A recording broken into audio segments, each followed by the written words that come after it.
tonight on Fox Weather, we're going to take you down under, all the way to the flip side of the globe to dive into their coverage of Alfred and our opposing seasonal weather patterns. Earlier, I spoke with Sky News Australia weather meteorologist Alison Osborne to break it all down. Take a listen.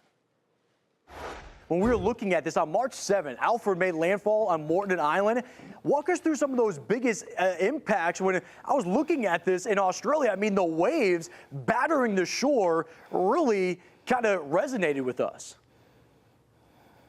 That's right, and you can see the result behind me. We had more than 6 million cubic metres of sand really carved out of our beaches, pristine white beaches, which are a holiday hotspot in Australia and known globally, Steve. So this was due to wave heights within the surf zone exceeding 16 metres, so higher than a 4-storey building. And this also led to some catastrophic erosion. Now, at the same time, our reporters ready in place had to contend with torrential rain as well as gale force winds. And for parts of southeastern Queensland, as I've said, they've had to contend with this for the first time in living memory. Our Sky News reporter Harry Clark was in a bayside suburb of Brisbane, and this is what he was dealing with as the system made landfall. I'm over on the bayside at Cleveland, out at pretty much the most eastern point of the bayside suburb, and the conditions are treacherous. I've never seen weather quite like this in my life. The heavy rain that we were expected, that we were told would come with tropical cyclone Alfred, has arrived. You could hear the intensity behind Harry. And when we look at this, Allison, a tropical cyclone or a hurricane here, I mean, the impacts, they translate to the same for everybody at home. And we look at the really making that point. I want to show you our coverage along with your coverage of all of these type of events.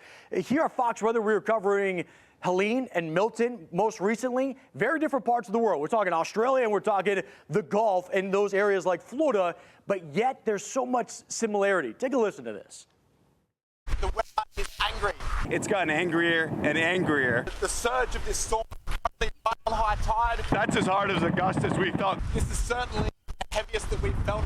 But you start to get the idea of the froth which is blowing up at the moment. It is coming in thick. It's being blown around. Amazing, really, to watch. There's plenty of children out there playing in the water right now. This is some thick stuff here. The natural shoreline there is going to take a bit of work to heal back up. What we're standing on used to be up into the dunes. The dunes are gone. And in the weeks after, Allison, of Tropical Cyclone Alfred, the damage is still there. Can you kind of give us an update on the recovery process, especially for some of those spots that tourism is, that's what it's notable for, right? The beach erosion, that's been a major problem for spots like the Gold Coast. That's right, Stephen. Of course, Easter is just a few weeks away. So the city councils of the Gold Coast and the Sunshine Coast, renowned holiday hotspots, have a big job ahead.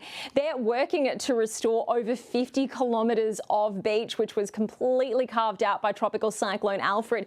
Their deadline is the Easter holidays, so it's a huge effort to restore, as I said, 6 million cubic metres of sand done by a massive operation, including the arrival of some dredging ships.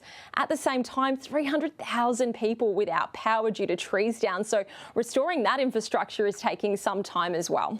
It's fascinating to see the differences, right? The spin of these cyclones, completely different, but yet the impacts translates to the same. And our job, Allison, you and I, is to communicate those potential impacts to keep everybody safe. Sky News weather meteorologist Alison Osborne, thank you for joining us here on Fox Weather, and we'll catch you next time on the flip side.